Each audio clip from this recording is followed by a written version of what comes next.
Hey everybody, I'm about to review every single film that I saw in the past year that was released during 2022. I've got a lot of films to cover, so I can't waste too much time, so let's just get right into it. The 355. The 355 is not that great, and honestly, it feels like it was written by a terrible AI.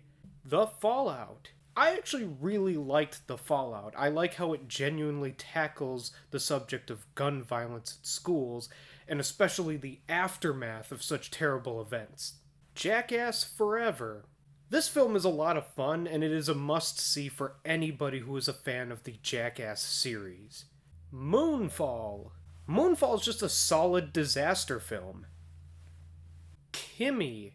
Yeah, Kimmy was alright. Death on the Nile. I thought this film was pretty solid, and if you're a fan of the previous film, you're definitely going to like this one. Marry Me. Marry Me may not be my cup of tea, but it is a fantastic film for anybody who is a fan of rom-coms. Uncharted, the movie. I really don't understand who the Uncharted film is made for. Like, it doesn't work for people who are fans of the series, and it doesn't really make any sense for people who are not familiar with the series, because it kind of just sprints through everything. Like, I hated this movie. Dog. It was okay. The Cursed. The Cursed is a movie that I want to like. Like, there are parts of this film that are extremely good. The problem is that the ends of the film, the beginning and end, are awful, and it just brings the rest of the film down. And I just wish that wasn't the case, because there's so many parts of this film are great. Studio 666.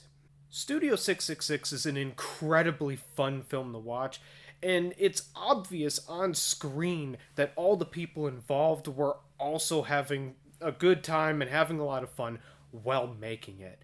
So, yeah, if you're into a fun comedy and you like the Foo Fighters, watch Studio 666. The Batman. This film's pretty damn good. Fresh. I'll be honest, I thought Fresh was just okay, but hey, at least you get to see Winter Soldier eat a girl's ass. Turning Red. I really liked Turning Red, and I thought it was a very charming film. And for those people who don't want to watch it because it talks about periods, you need to get over yourselves. Like who cares? X.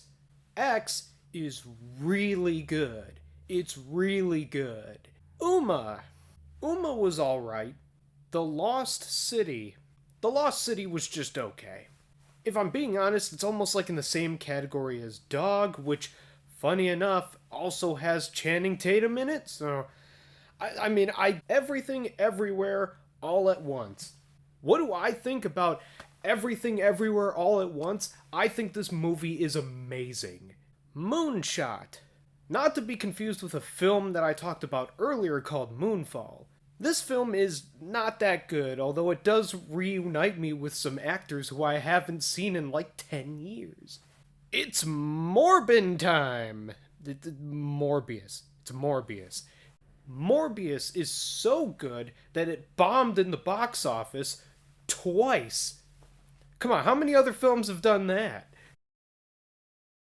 So that was the first 20 movies, and I hope I didn't lose most of you at this point. I hope most of you are still here, but there's still a lot of films to cover, so can't waste any more time. Let's go. Ambulance. Out of all the movies that I will be talking about in this video, Ambulance is by far one of them. The Northman. I really liked The Northman. Then again, I like everything else that Robert Eggers has directed. Now, there are some other people in the theater who just didn't like all the grunting, but what do you expect? It's a Viking movie.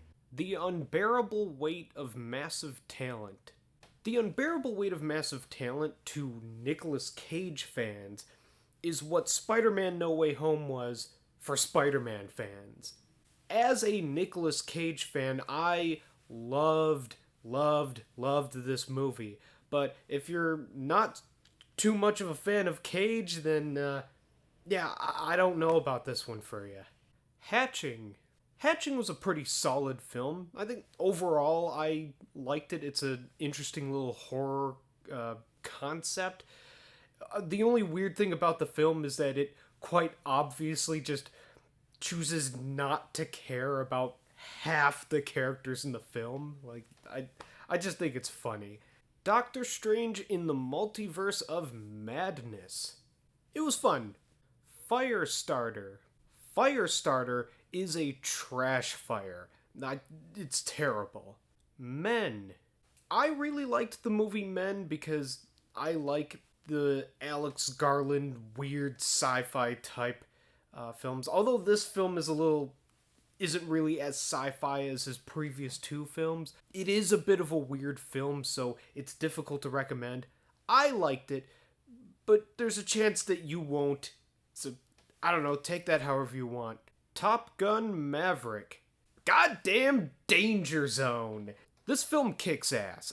I really liked this film, and I watched the original Top Gun for the first time right before seeing this one. If I'm being honest, I was underwhelmed by the original Top Gun, and I'm happy to say that this one kept me on the edge of my seat the entire time I was in the theater. The Bob's Burgers movie. This is just a fun film for anybody who's a fan of the television series. Crimes of the Future. This really gross film was okay. The story is kind of a mess, and, clearly the film doesn't know what to do with characters. Let's just have two of them talk in front of the same pile of trash we've seen for half the movie. Cha-Cha Real Smooth. Cha-Cha Real Smooth is pretty good. I really like this sort of, I guess, slice of life kind of movie. Also, on a side note, I like that this is another pretty good representation of an autistic character, so I just figure that's worth mentioning. Elvis. Elvis is pretty good, but it's a bit too long, or at least it feels like it's too long. Overall, the film's good, is what I'm saying. The Black Phone. I really enjoyed The Black Phone, and it honestly reminds me of a lot of your old school Stephen King films, more so than Firestarter, which is literally an adaptation of a Stephen King book. Mr. Malcolm's List. Mr. Malcolm's List, I really enjoyed it. Like I said with Marry Me, rom-coms aren't really my cup of tea, but I mean, I don't know, I still liked it. It's a solid film, and just like with Marry Me, if you're a fan of rom-coms, then yeah, you'll love this movie. Thor Love and Thunder. Garbage. Paws of Fury, The Legend of Hank. I didn't really have any expectations going in to see Paws of Fury, but I don't know, it was better than I expected. It's not a perfect film, but I did get some genuine laughs here and there. The film is made for children, so it is this sort of bottom of the barrel slapstick humor at times, but overall it was alright. I mean, Nope. Nope is honestly one of the most unique films that came out this year.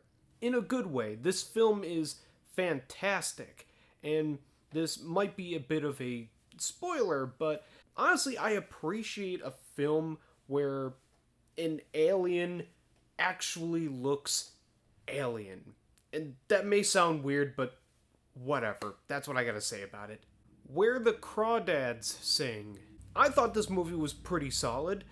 I saw online that a lot of people didn't like it. Maybe that's because they've read the books, and I don't know if this is a good or bad adaptation of the book. I've never read it, but as a person who's never read it, I just thought that the film was pretty good. Mrs. Harris Goes to Paris. I was honestly surprised by how much I liked this film. Now, with that being said, this film is not for everyone. This is one of those, feel-good stories where you have a protagonist who is relentlessly positive and they sort of bumble their way through impossible scenarios. I really enjoyed this for what it was. A lot of the shots in this film were very unique. They were very creative. If you want just a feel-good story, nothing too complex, nothing super deep or anything, then yeah, Mrs. Harris Goes to Paris is a pretty solid film to watch. Room 203. Room 203 is just some generic horror garbage. We're 40 films down, but we still got a lot more to go, so let's just keep on going. Not okay. Not okay is okay. Bullet Train. Bullet Train is a lot of fun. I mean, there's not really too much to it. It's just a fun movie. Luck. Luck is just okay. Like, it's not, like, good, but it's not, like, offensively bad. Prey. I've never been that big of a fan of the Predator series, but I thought that this film was great. I thought it was great. Bodies, Bodies, Bodies. Bodies, Bodies, Bodies is pretty damn good. If you're thinking about seeing it, just know that this is, like, very, very Gen Z. But if that doesn't bother you at all, then you're in for a pretty solid film. Vengeance. This film sort of flew under most people's radar, but I thought it was pretty good. Beast. Beast is alright, but I just can't get over the fact that the entire film is just about a lion that got pissed off at humans. Like, it reminds me of this one Courage of the Cowardly Dog episode where a deer gets pissed off at humans. I'm going hunting. A deer's gotta do what a deer's gotta do. Father of the Bride, the 2022 version. It was alright. The Invitation. The Invitation sucks. Between this and Morbius, this was a bad year for vampire movies. And what makes this worse is that, like, hardly anything happens. If you want to watch the movie Invitation, watch the trailer. You'll get all the same information. Pinocchio, A True Story. Pinocchio, A True Story is the first Pinocchio film out of 3 that I will be covering in this video. Pinocchio, A True Story falls under one of those, it's so bad it's good films. And it's a film where you get to see Pinocchio get shot in the chest by a cat. 3,000 Years of Longing. 3,000 Years of Longing, a story about stories. I thought this film was pretty damn good. If you like a good fantasy story, some supernatural BS, then yeah, this is a film for you. Honk for Jesus, Save Your Soul. I didn't really care for this film all too much. It has a hard time riding that line between trying to be funny and trying to be serious, and it doesn't seem to do either one of those very well. Barbarian. Barbarian is wild when you see it the first time and you have no idea what's going to happen. I haven't rewatched it because I'm worried that I'm going to like it less on a second watch, but who knows, I still think it's pretty damn good. Pinocchio, the Disney remake. The Disney remake of Pinocchio is the second Pinocchio film out of 3 that I'll be talking about in this video. This remake needs a remake. Breaking. I thought Breaking was pretty good. Pearl. Pearl is a prequel to a film X, which I talked about earlier in this video. X was really, really good, and Pearl I thought was even better. The Woman King. When I was watching in the theaters, I thought it was pretty solid. However, if I'm going to be responsible here, I can't not acknowledge the fact that the film is also about a tribe of people that sell their own people as property. God's Country. I thought God's Country was excellent. It's an excellent little character drama. It's one of those films that also flew under the radar, so yeah, if you're into that sort of thing, check this movie out. Don't Worry, Darling. Parts of this movie were alright, but it's weighed down by some parts of the movie that don't make too much sense. This is one of those films where, you might like it at first, but it makes less and less sense the more you think about it. See How They Run. It's a whodunit wrapped up in a whodunit. I thought this film was pretty fun. It was pretty good. Look, if you like any of the Agatha Christie style murder mysteries, you're going to love this. We're 60 films down, which means we're more than halfway there. Let's keep going. Smile. This film was better than I expected, but then again, my expectations for this film were on the floor. So, yeah, it did better than I expected, but that doesn't mean the film is that good. The greatest beer run ever. The greatest beer run ever was alright. DC League of Super Pets. DC League of Super Pets was pretty solid, and there are even some parts of the film that I genuinely thought were funny. Hellraiser. This reimagining of Hellraiser is pretty good, and it kind of reminds me of like a combination of the first two original Hellraiser films. Amsterdam.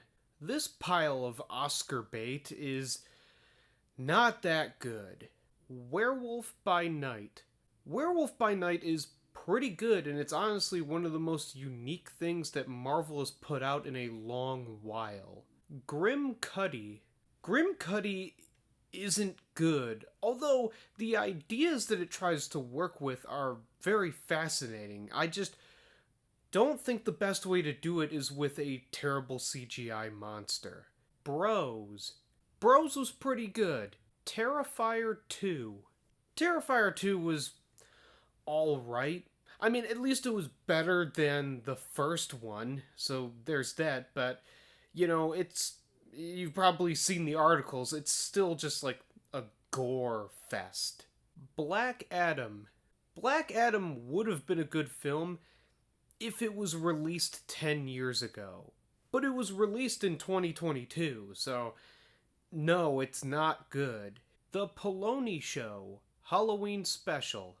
From what I remember, I thought it was pretty good. I say that because, look, I was really hammered at the time when I was watching it. Dirtbag. Dirtbag is an 11-minute short film created by Karsten Ranquest, another fantastic content creator on this platform. I thought Dirtbag was really good, and one of the best compliments I can give it is saying that this is the most invested that I have ever been in a story about a bag of dirt. Halloween Ends. Halloween Ends is awful, and it feels very disconnected from the other two films that preceded it. Raymond and Ray. Raymond and Ray was okay. Pray for the Devil. Pray for the Devil is rushed garbage. Tar. Tar is really good. However, if you're not somebody who enjoys really slow-paced and subtle storytelling, then maybe you'll have an issue with this film, but if that doesn't bother you, then yeah, you will love this movie. Ticket to Paradise. Ticket to Paradise was okay. The Banshees of Inisherin. Honestly, the most Irish film I saw in 2022. The Banshees of Inisherin is amazing. It is very, very good, and I highly recommend it to pretty much anybody who watches this video, and especially if you've made it this far in the video.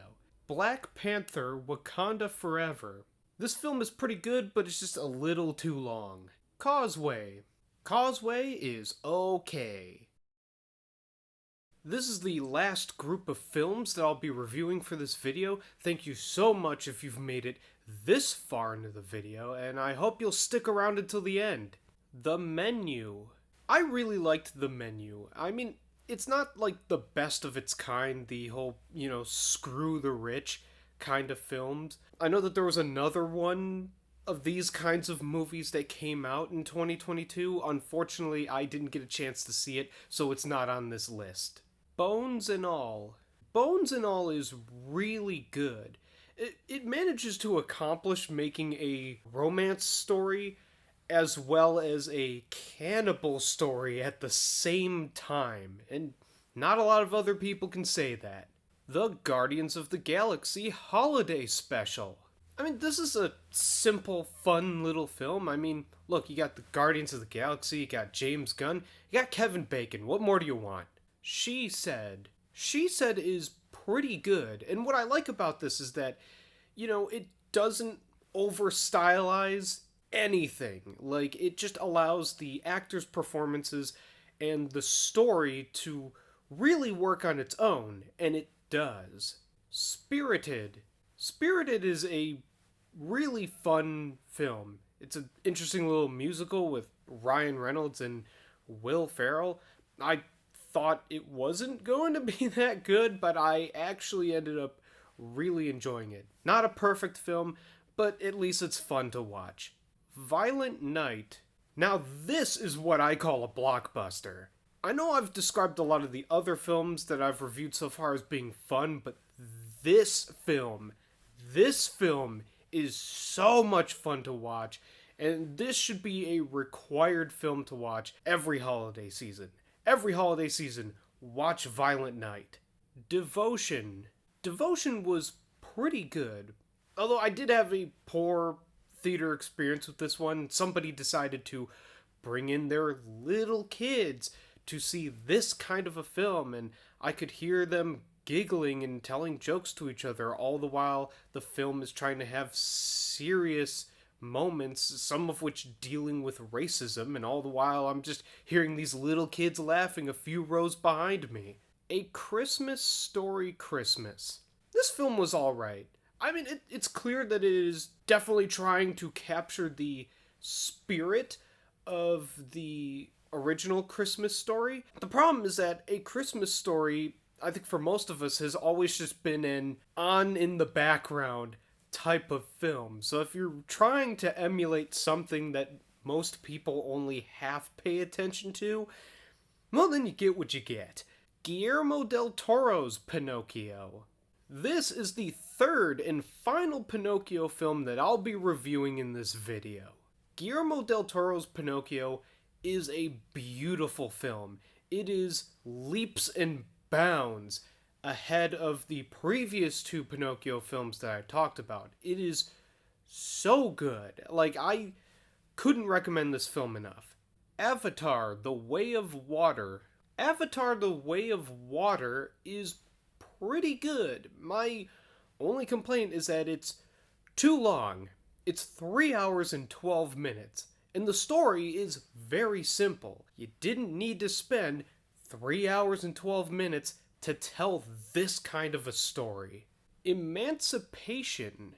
Emancipation is not that great, and a lot of it is that it is weighed down by its bizarre stylistic choices. The film tries to be, like, desaturated, like, as far as its color balancing, it tries to be desaturated throughout most of the film, but the way it does it is inconsistent in every scene, and it's really hard for me to articulate, like, what I mean when I say that. Like, you'd have to see it in order to understand, and it is so distracting that that's all I could think about, instead of thinking about what was actually happening in the story. Blonde.